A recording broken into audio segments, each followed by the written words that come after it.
Well, for now, the UAW strike against the Big Three is over after the union reached tentative deals with Ford last week, Stellantis on Saturday, and GM yesterday. The UAW says the GM deal is similar to the other two.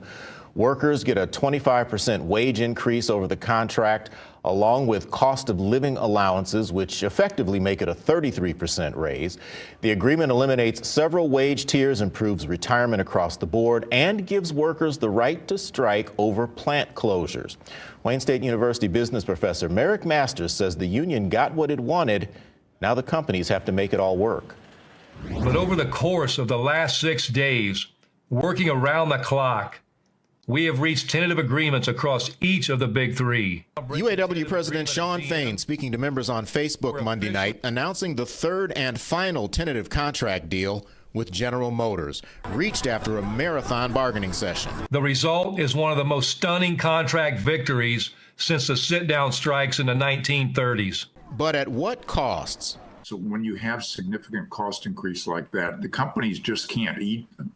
Wayne State University business professor Merrick Masters says the companies will have to make adjustments based on their pay and benefit concessions to the union. They're going to have to either cut back other spending or they're going to have to raise prices. Some estimates say the new contracts could cost customers about $900 more per new vehicle.